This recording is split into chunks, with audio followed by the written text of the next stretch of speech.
بسم الله الرحمن الرحيم، اهلا وسهلا بحضرتك. يقولون ان في 4 لعيبه لم يشاركوا مع منتخب تونس في كاس الامم الافريقيه سيكونون موجودين مع منتخب تونس في القائمه اللي يعدها صبر اللموشي في مارس. المعسكر بتاع شهر مارس الحالي اللي احنا فيه. كل سنه وانت طيب يا قريبي، دخلنا على شهر مارس وكمان في شهر رمضان. بيقول لك 4 لعيبه غابوا عن كاس افريقيا يقتربون من منتخب تونس. اول اسم فيهم عمر رقيق، احد ابرز الاسماء اللي قد تستعيد مكانها هو عمر رقيق مدافع نادي ماريبور. الرقيق غاب عن المنتخب التونسي لفتره، لكنه يتميز بالقوه البدنيه، حسن التمركز، قدره جيده على بناء اللعب من الخلف، وهو ما يتماشى مع توجيهات صبر اللموشي.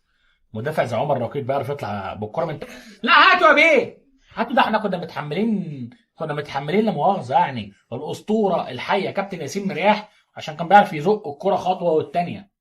فلا، لو بيعرف يطلع بالكره عمر رقيق هاته جرب يا بيه. احنا دلوقتي قدام تجربتين في معسكرين قبل كاس العالم. المعسكر القادم ان شاء الله في مارس اللي هو الشهر ده، والمعسكر بتاع شهر 6. الاسم الثاني انيس سليمان. انيس بن سليمان، مش انيس سليمان، انيس بن سليمان. طب ما هي انيس سليمان هي انيس بن سليمان، ولا هم بيكتبوها في البطاقه التونسيه انيس بن سليمان؟ ما هو بن يعني ابن، هو بن سليمان وخلاص. خلاص يا جماعه نمشيها بن سليمان ونمشيها انيس بن سليمان عادي. انيس بن سليمان لاعب نورويتش سيتي، يعد من اللاعبين اللي ينتظر الشارع الرياضي التونسي عودته من المنتخب. صراحة كان طلعة مبهرة مع المنتخب التونسي، كان طلعة مبهرة جدا، لكن الدنيا بالنسبة له ما كانتش ناجحة آخر موسمين. الدنيا كانت صعبة قوي بالنسبة لأنيس آخر موسمين. بن سليمان يشتهر بذكائه التكتيكي وقدراته على التحكم في نسق اللعب وربط خطوط الفريق، مما قد يمنحه دور مهم في وسط الميدان إذا استدعى ضمن خيارات اللموشي. والله اتمنى ان هو يكون موجود. علاء غرام مشاركته تحدد مصيره في منتخب تونس. بالنسبه لعلاء غرام مدافع شختار دونيسك، فان مشاركته المحدوده مع فريقه هذا الموسم 8 مباريات حتى الان تجعل موقفه غير محسوم من الاستدعاء. يعتمد بشكل كبير على مدى تحسن وضعه قبل المباريات القادمه، وهو ما يراقبه الجهاز الفني قبل اتخاذ القرار النهائي. اعتقد علاء غرام ممكن ما يكونش من اللعيبه الموجودين مع منتخب تونس. ال4 لعيبه دول مرشحين ان هم يكونوا موجودين، سواء بتتكلم على انيس بن سليمان او بتتكلم كمان على لاعب زي عمر رقيق، ولكن القصه هنا مختلفه شويه بالنسبه لعلاء غرام. امين الشرني هو اللي بنسبه كبيره ممكن يكون كمان موجود في معسكر شهر مارس. امين شرني الظهير الايسر اللي انضم لنادي جوستيبي في الدوري التركي بعد مسيره في فرنسا، يتميز بالسرعه الهجوميه السريعه، بالنزاعه الهجوميه السريعه، وقدرته على دعم الخطوط الهجوميه عبر الانطلاقات والعرضيات، مما قد يجعل منه خيار مهم في ظل البحث عن تعزيز الجبهه اليسرى لمنتخب تونس. المرحله المقبله تعد فرصه حقيقيه لكل من يقدم نفسه بقوه في الانديه التي ينشطون بها، حيث يسعى اللموشي لصنع منافسه حقيقيه او لصنع منافسه حقيقيه. بص، منتخب تونس فيه كلام كتير، اي لاعب يقدر يقدم اداء كويس ممكن يكون موجود في منتخب تونس الفتره الجايه. اي لاعب يقدر يقدم اضافه ممكن يكون موجود في منتخب تونس الفتره الجايه. اي لاعب يمتلك شيء فني كبير بالنسبه للمنتخب، بالنسبه ليه هو كهويه وكجوده، يقدر يقدم حاجه بالنسبه لمنتخب تونس. لان منتخب تونس الباب مفتوح بالنسبه للجميع، وانت ممكن تغير في كل المراكز عادي. يعني ممكن تغير في خط الدفاع، ممكن تغير في خط الوسط، ممكن تغير في خط الهجوم، فكل حاجه وارده. يعني مفيش حد في منتخب تونس حاجز مكانه في التشكيله الاساسيه. انا دلوقتي الجمهور التونسي مستعد عادي جدا لتغييرات جذريه في صفوف منتخب تونس. يعني هو مثلا الجمهور التونسي لو قلت له لاعب او اتنين ما ينفعش يخرجوا من تشكيله المنتخب، هيقول لك مثلا الياس السخيري، وكمان حد زي حنبال، وكمان حد زي مثلا العاشوري، او ممكن تحط عليه لاعب زي اسماعيل غربي. بس هم دول الناس اللي بيتكلموا فيهم. انما بالنسبه لخط الدفاع وخط الوسط وخط الهجوم، غير زي ما انت عايز، وحراسه المرمى غير زي ما انت عايز. ما اعتقدش الجماهير التونسيه ممكن تكون متمسكه بتواجد لاعب قوي في المنتخب التونسي وتقول له ده لازم يبقى موجود في القائمه. دلوقتي كله سواسيه، كل واحد، الباب دلوقتي مفتوح على البحري. عايز تجيب اللي انت عايزه يا مستر صبري هات، عايز تجيب اي لاعب تبقى شايف ان هو يقدم اضافه هات. 4 لعيبه زي اللعيبه اللي كان بيتكلم عليهم التقرير دول عادي جدا ان هم يكونوا موجودين.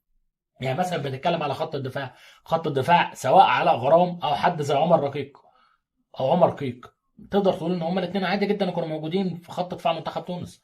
خط دفاع منتخب تونس كان عنده مشاكل كبيره في موضوع بناء اللعب وبناء الهجمه. فانت عادي جدا انك تتكلم ان ممكن خط دفاع منتخب تونس يتغير. عادي وانت بتتكلم على صناعه اللعب وبتتكلم على انيس بن سليمان انك تقول ان انيس يرجع عادي، رغم ان احنا بنتكلم على حنبعل وبنتكلم على لاعب زي اسماعيل الغربي، ولكن عادي جدا ان انت تتكلم على ان انيس بن سليمان ممكن يرجع وياخد فرص عادي جدا.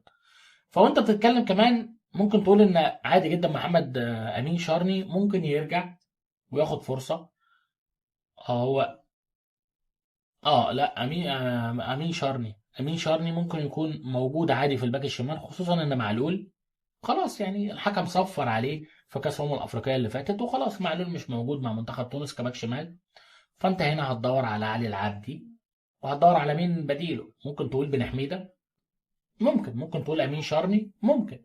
فكل حاجه بقت وارده في منتخب تونس. فاحنا بنتكلم على مرحله اعاده بناء، احنا قاعدين بنعيد بناء منتخب تونس، لان منتخب تونس فعلا محتاج اعاده بناء.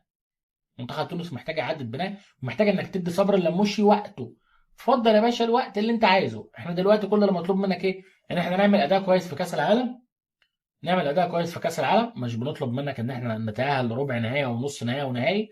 نعمل اداء كويس، نطلع بشكل كويس في كاس العالم باي مكتسبات، نطلع بلاعب او اتنين، نطلع بشكل فني. مش بنطلب منك ان احنا نطلع بحاجات عظيمه من كاس العالم، احنا عايزين نطلع بفريق كويس وفريق يبسط الجماهير التونسيه ان ده منتخبهم.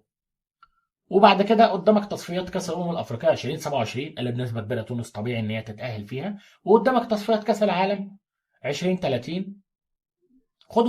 خد وقتك لحد كاس الافريقيه 2027، ده الاختبار الاول بالنسبه ليك كمدرب. انما كاس العالم لا، احنا مطالبين منك في كاس العالم انك تبني حاجه. انا ما اعتقدش ان هم في تونس ممكن يكونوا صبر اللموشي بعد كاس العالم مهما كانت النتائج، لان برضه مجموعه تونس في كاس العالم قويه مش مجموعه ضعيفه. فانت وانت بتتكلم على صبر اللموشي او عنده فرصه كتير ان هو يبني منتخب كبير، وانه يبني فريق واقف على رجليه ويقدر يعمل فريق قوي. فصبر اللموشي عنده فرص كتير، وعنده حاجات يقدر ان هو يستفاد منها، زي ان الشارع التونسي حاليا مهيأ لاي حاجه، مهيأ لاي لعيب ما يكونش موجود، ومهيأ لاي لاعب يكون موجود. فالشارع التونسي دلوقتي متقبل اي حاجه بالنسبه لمنتخب تونس، خصوصا ان للاسف الشديد السنوات اللي فاتت منتخب تونس بيتراجع بشكل كبير جدا للخلف. فهم عايزين ان احنا بدل ما نتراجع للخلف نمشي لقدام شويه، نرجع نحرك العجله لقدام. فبس يعني الجماهير بتاع تونس دلوقتي الاحلام بتاعتهم ما بقتش كبيره قوي، ولا بقت عريقه قوي، ولا عظيمه قوي. لا، واحنا بس عايزين منتخب كويس، وعايزين بس نرجع يكون لنا شكل في افريقيا، ونرجع نظهر ان احنا منتخب كبير في افريقيا، وان احنا منتخب يا سيدي على الاقل من الثمانيه الكبار في افريقيا. المنتخب تونس من 2019 ما بيتاهلش الدور 8 او دور 4.